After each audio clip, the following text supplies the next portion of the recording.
Hello, hello, hello, and thank you so much for coming back to my YouTube channel. My name is Lydia. If you're new here, thank you so much for joining or for checking in. I appreciate you coming by. And today we're going to be talking about what rich people do. Now, I'd like you to stay on to the end of this video because at the end, we're going to compare the different types of mindset that rich people, poor people, middle class people have compared to each other. So please stick it out to the end. You're going to get some valuable information there. Now, what are the key things that rich people do different from everyone else? Number one is they seek knowledge about personal finances, about wealth creation, and about investing. They want to take their financial education seriously. Now, some of us think that, we'll just walk into wherever we go and our financial education doesn't matter. Well, ladies and gentlemen, for the people who are rich, they are extremely intentional about having a solid financial education and making sure that their children have one too. Why? Because when they create wealth, they don't want their children to squander it. The next thing that I have noticed that rich people do is that they practice delayed gratification. What is delayed gratification? Well, it's something none of us want to do. Delayed gratification is where we make a conscious decision not to buy whatever we want whenever we want it. We make that decision to actually say, I will buy what I want when I have the money to have it or when I have the money to buy it. So, no impulse purchases. You don't show up at Tesco's and say, I'm going to buy whatever is in front of me as I leave, because those things that they put there, the chewing gum, the nuts, the candy, the chocolate that they put right at the checkout, it is there to tempt you to make impulse purchases. So it's not natural to mankind. We see those things and we want to grab them. But the nature of the beast is if we want to be intentional about creating wealth, we want to make sure that we delay our gratification in line with our financial goals. So I was reading a book called The Richest Man in Babylon. This book is such a powerful book. I want to encourage you to read it if you can. But listening to that audiobook helped me understand what rich people do differently. They treat their money as a seed, and when it grows, they let the next seed grow out of it, and it grows more and it grows more, and their wealth becomes abundant. The next thing that I have noticed that financially secure people do or rich people do is they take full responsibility for their financial positions. Now, remember, no one is going to come rescue us. No one is going to come save us or put £1,000,000 in our lap unless we're paying the lottery and we're extremely lucky. But the reality is, we can't assume that you're going to get to a certain place financially if you don't make a conscious effort to get there. So we can't play the blame game. We can't say that we're poor because the government takes all our money in taxes. We can't say that we're poor because, no one loves us. But the important thing is we need to take full financial responsibility of our situation today and full financial responsibility of our situation tomorrow. The fourth thing that I wanted to mention was the rich people they seek positive mentors. What does that mean? It means they find people who want to go where they're going or have gotten there. Okay? They find people who will walk the same journey with them as their mentors to help them get to where they want to go financially. They find people who have a similar or the same mindset and people who will push them to grow to where they want to be. So seeking positive mentors that will help you achieve your financial goals is certainly important.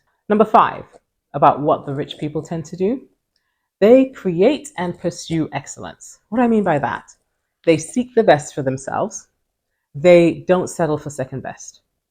So this is so important because if we do everything in excellence, even for ourselves, we are likely to create excellence in ourselves. So it's so important that we create and pursue excellence if we want to get to a place of financial independence or a place of financial abundance. The sixth thing that the rich people do is they seek to be of a bigger mindset. So dreaming big is so important. Planning and implementation of that dream is also important.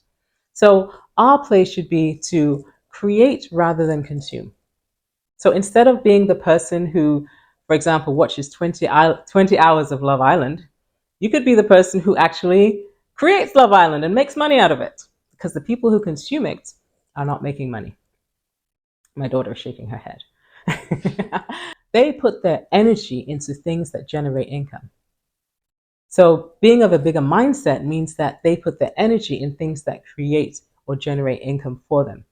So rather than being in a place where your energy is being used to accuse people, to gossip, to be, to be unkind to other people, focus that energy on generating income, because that's what people who are wealthy do. The seventh thing that I've seen that rich people do is they embrace risk.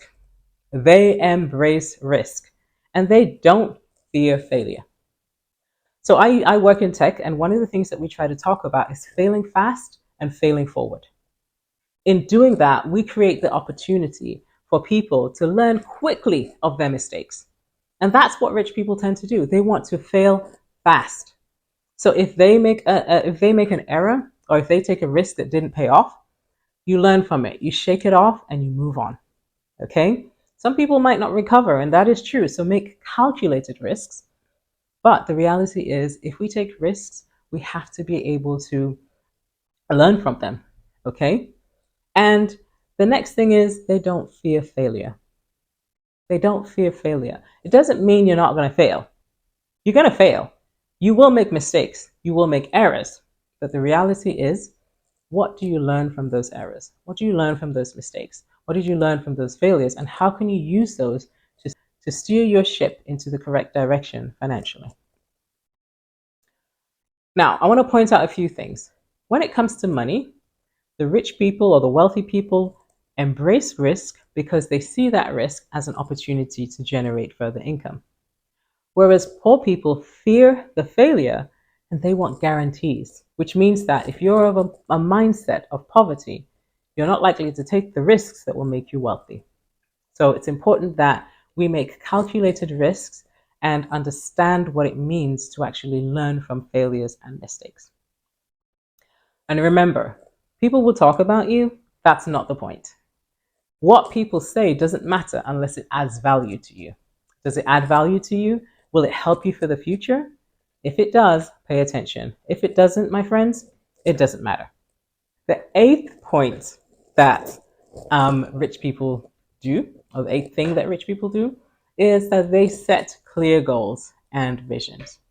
So the question I want to ask you, even before I continue, is do you have any financial goals? What are they? Have you written them down? Does your spouse know about them? Is this something you've discussed with anybody? Is this something you're praying towards? These are all things that are important, because if you don't set clear goals, write them down, strategize to build them up, plan on how to make them happen, and implement them, my friend, those are empty dreams. There's a difference between clear goals and vision and empty dreams.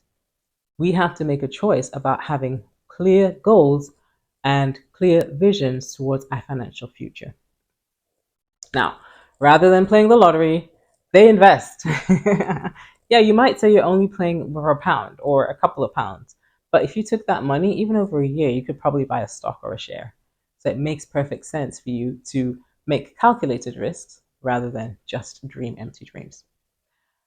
Number 9, they focus on personal development. This is so important. Your employer is only going to train you in areas that benefit the company.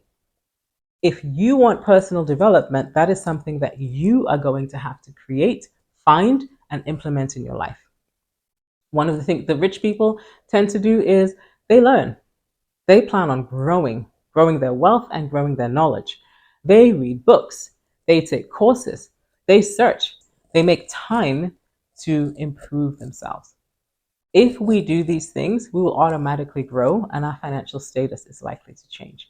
So, the last thing that I wanted to point out that rich people do is they persevere. It doesn't mean when you hit your first hurdle, you're supposed to give up. That is not what I'm saying. I am saying we have to be driven, we have to be focused, and we have to be prepared to weather storms. People who are wealthy, many have lost their money times over. Robert Kiyosaki, who we know as for the Rich Dad Poor Dad series, he lost his money. The first time he made his millions, he made it selling wallets. He lost that business, and then he went on to focus on getting real estate. So he took that hit, right? He persevered through it, and he came out as somebody who became wealthy. So perseverance is probably the top number of what you need to do if you want to be rich, or what rich people do. So pay attention to that and make sure you build that as part of your portfolio. Now, in conclusion, I wanted to point out, as I promised at the beginning, the differences between how rich people think and poor people think and middle class people think. And it's all about perspective. Perspective of what you do with your money, how you spend your money, what you use your money to buy. So, poor people, for example, they use their money to buy stuff and for paying their bills. Those are the important things that we have to keep a roof over our head, right? But those are things that mean that poor people are buying solely to consume. Middle class people, let's look at middle class people. Middle class people buy stuff that they can't necessarily afford because they have amazing credit. So credit cards loan people money, and they don't necessarily loan money to the rich because they don't need it, or to the poor because they don't have good credit. So who do you think the credit cards target the most? It's the middle class. Middle class are the people who will buy the big houses, the big cars, but they will buy because their credit allows them to buy it, and they'll buy sometimes just to improve the credit. Okay? So that's the perspective of the middle class. The last set is the rich people.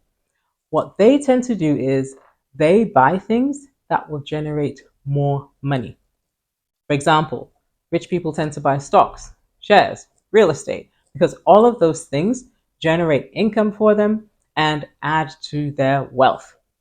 So guys, those are the three perspectives that I wanted to point out at the very beginning of the video that I mentioned. I want you to ask yourself, where do you fit?